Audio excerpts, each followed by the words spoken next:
ओम नमः शिवाय। वेलकम है आपका अपने चैनल जिसका नाम है दक्षिणावर्ती एस्ट्रो विद मीशा। फ्रेंड्स, आज का जो हमारा टॉपिक है वो है राहु। राहु कुंडली में कैसे रोल प्ले करता है, राहु का जो अस्तित्व है कुंडली में किस तरीके से होता है, क्या हमेशा ही राहु एक नकारात्मक एक भूमिका अदा करता है आपकी कुंडली में। तो देखिए, सबसे पहले जो ज्योतिष में आप कह लीजिए ज्योतिष जगत में राहु को एक हमेशा ही नेगेटिव रोल के एस्पेक्ट में देखा गया है। इस तरीके से उसको देखना बिल्कुल गलत है, क्योंकि देखिए राहु हमेशा ही गलत नहीं होता, राहु हमेशा ही भ्रम नहीं फैलाता, राहु हमेशा ही डिस्ट्रॉइंग नहीं होता, राहु हमेशा ही आपकी चीजों को बहुत फ्रीक्वेंटली आपके लिए चेंजेस नहीं लाता है। अगर आप राहु को सही तरीके से जानेंगे, और जो लोग ज्योतिष और आध्यात्म में रुचि रखते हैं उनके लिए टॉपिक बहुत ही ज्यादा इंटरेस्टिंग होने वाला है, क्योंकि अगर आपको पता चलेगा राहु आपका जो है भक्ति योग, आध्यात्म योग और आपका जो है आपका एक्सट्रोवर्ट जो आपका जो है पूजा भक्ति पाठ वगैरह सबको बढ़ा रहता है, तो आप सबके लिए बहुत ज़्यादा नॉलेजेस होने वाला है। राहु के इस तरीके की सीरीज जो फर्स्ट टाइम यहाँ पे यूट्यूब पे आप सुनने वाले हैं। यूजुअली आप हमेशा राहु के नेगेटिव एस्पेक्ट ही देखते हैं, उन्हीं के द्वारा सुनते हैं, लोग डर भी जाते हैं। कई बार राहु की इस तरीके की पूजा बोलकर पंडित आपसे बहुत ज्यादा आपसे पैसे भी ले लेते हैं, और उसका क्या होता है, रिजल्ट जो होना होता है वो भी आपको नहीं दिखता और आप बेवजह ठगे जाते हैं। तो देखिए, राहु की किसी भी तरीके की गणना करने से पहले राहु कुंडली में किस तरीके से बैठा गया है उसको जानना बहुत ही ज्यादा जरूरी है।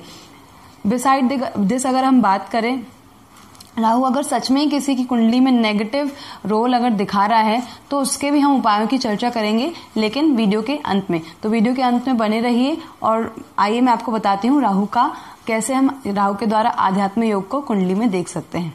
सबसे पहले राहु को देखने के लिए राहु किस राशि में बैठा है कुंडली की, यानी किस भाव में बैठा है, किस राशि स्वामी के साथ में बैठा है, उसको देखना बहुत ही ज्यादा जरूरी है। यदि राहु किसी अपने ही स्वयं राशि के साथ में या योग कारक ग्रहों की राशि में बैठा हुआ है तो जरूर मानिए राहु आपका बहुत अच्छा है, क्योंकि देखिए राहु की खुद की कोई नेचर नहीं होती है। जिस भी राशि के साथ में जब राहु बैठता है तो क्या होता है, उसी के ही जो है परिणाम वो राहु देता है। यानी आप ही मान लीजिए, अगर राहु शुक्र के साथ में बैठ गया और राहु अगर शुक्र की राशि में बैठ गया और उस कुंडली में शुक्र योग कारक ग्रहों की श्रेणी में आता है, या शुक्र उच्च का है, या शुक्र अच्छा कंडीशन में है, तो उस समय क्या होगा, राहु उसके एस्पेक्ट ले लेगा, यानी उसी के सारे गुण अपने अंदर ले लेगा, क्योंकि राहु का खुद का कोई नेचर नहीं होता, खुद का कुछ नहीं होता, एक छाया ग्रह होता है। तो अब डेफिनेटली जब शुक्र अच्छे रिजल्ट देने के लिए बाध्य है तो राहु भी उसी तरीके के रिजल्ट देगा। ये तो बात हुई राहु के देखने का एक तरीका की कुंडली में आप राहु को किस तरीके से देखें। राहु अपने एक्सेस होते हैं, यानी अगर राहु अगर 2 नंबर की राशि में है तो केतु आपका डेफिनेटली उससे 7 घर आगे होगा, यानी 8वें भाव में होगा, तो ये भी एक फिक्स चीज है। दूसरा, राहु की उच्च और नीच ये भी हम देखते हैं। कई बार कुंडली में ऐसा आता है राहु उच्च का होकर भी अगर बैठा हुआ है तो आपका बहुत अच्छा आध्यात्मिक योग देता है। And very frankly speaking, Rahu अगर 6ठे भाव में और 12वें भाव में है और उस पर गुरु की दृष्टि है तो भी आपके लिए बहुत अच्छा आध्यात्मिक योग देता है। यानी उन जातकों के लिए जिनकी राहु की दशा चल रही है और वो ये मानकर चलने वाले हैं कि ये मेरा टफेस्ट टाइम आने वाला है, तो दिस इज एब्सोल्युटली रॉन्ग। क्योंकि देखिए, राहु की दशा में नो डाउट उनके साथ एक फ्लक्चुएट चेंज होगा, लेकिन वो फ्लक्चुएशन चेंज उनकी लाइफ में बहुत अच्छा बेटर रिजल्ट आगे जो होगा उनके लिए उसके लिए होता है। अब अगर बात करें, मैं अगर ज्यादा दूर ना जाकर अपनी ही बात कर लूं, तो देखिए जब मेरी कुंडली में राहु की दशा चल रही थी तो what I get the result, मैंने अपने ये ज्योतिष का जो समय है, ज्योतिष सीखना, आध्यात्म से एक्सट्रोवर्ट यानी मंदिर जाना, पूजा पाठ मंत्र हवन होम जाप, ये सब राहु के ही एक्सपेक्ट होते हैं। जब राहु अच्छा होता है और राहु की दशा आती है तो उस समय राहु आपको बहुत नेम फेम भी देता है, काफी अच्छा धन भी देता है, और काफी अच्छी पूजा और आध्यात्म भी राहु ही आपको देता है। तो ये सब राहु की वजह से ही होता है। तो वो लोग जो हमेशा ये सोचते हैं कि राहु हमेशा नेगेटिव इम्पैक्ट देता है, दिस इज रॉन्ग। ये सोचना, एक दृष्टिकोण बनाना ये गलत है। राहु को देखने के लिए कुंडली में बहुत सारी चीजों का भी आंकलन करना जरूरी है। अब हम बात करते हैं, जब राहु के ऊपर गुरु ग्रह की दृष्टि हो तो यूजुअली आपने सुना होगा गुरु चांडाल योग बन जाता है। बिल्कुल नहीं। अगर राहु राहु गुरु के साथ बैठा हुआ है तो डेफिनेटली गुरु चंडाल आपका दोष या योग जो होता है वो बनेगा, लेकिन एस्पेक्ट है यानी दृष्टि है राहु के ऊपर गुरु की, तो वो एक बहुत अच्छा आपका धार्मिक योग बनाता है, बहुत अच्छा आपका आध्यात्मिक योग बनाता है। उसमें से भी जब आपका गुरु उच्च का हो और उस पर राहु का एस्पेक्ट यानी दृष्टि हो तो ये बहुत अच्छा एक योग बनता है। उस समय में आप जो है योगी होते हैं, संत होते हैं या पंडित होते हैं या पूजा पाठ से रिलेटेड जो लोग होते हैं, सन्यासी होते हैं, उनके पास आपका आना जाना बनेगा। उस समय में कई लोगों को दीक्षा भी मिलती है, कई लोग अपने गुरु भी बनाते हैं, और इस तरीके से जो राहु होता है उसकी दशा में आपकी ये सारी एक्सट्रोवर्ट जो चीजें होती हैं वो सब बन जाती है।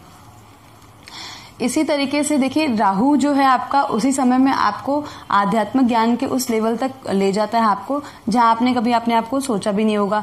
दूसरा जो है राहु उसी समय में आपको बहुत अच्छा नेम और फेम भी दे देता है, और आपकी जो है नियरेस्ट जो आपके कह लीजिए आपके पास एक जो ग्रुप हो जाता है वो भी बहुत और अच्छा एक पॉजिटिव लोगों का क्रिएट कर लेता है।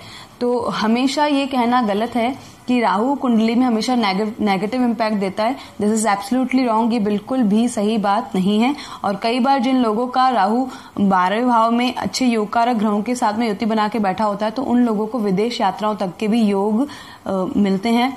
उनका बाहर कुछ इस तरीके का मतलब जाना या उस समय में उनको उस तरीके का नेम फेम विदेश से ही मिलता है या बिजनेस होता है कि उनकी दशा काफी अच्छी रहती है। अब हम बात करते हैं इसके नेगेटिव एस्पेक्ट के बारे में।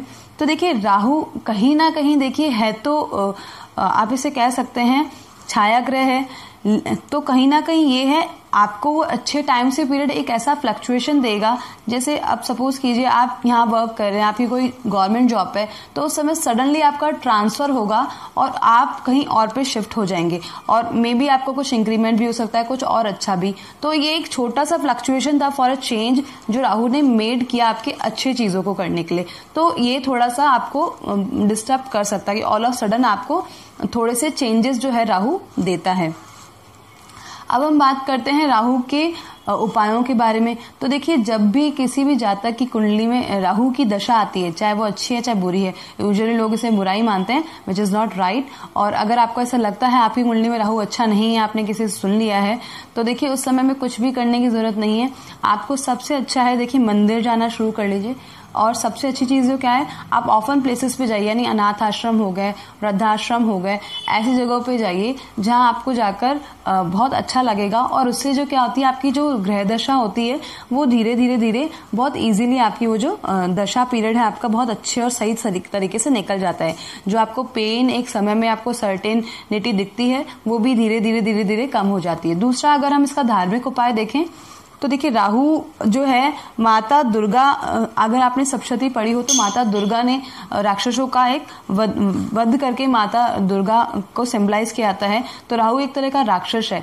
तो जब भी आपको लगता है आपकी कुंडली में राहु मारक है या अच्छे रिजल्ट नहीं दे रहा और you are suffering from the Rahu's period, तो उस समय में आपको माता दुर्गा की उपासना कर लेनी चाहिए, गणेश जी की उपासना करनी चाहिए, और आपको चींटियों को दाना देना चाहिए, और मछलियों को भी आपको दाना आटे की गोलियां और ये सब देना चाहिए, क्योंकि राहु का एक अवतार मत्स्य अवतार भी है।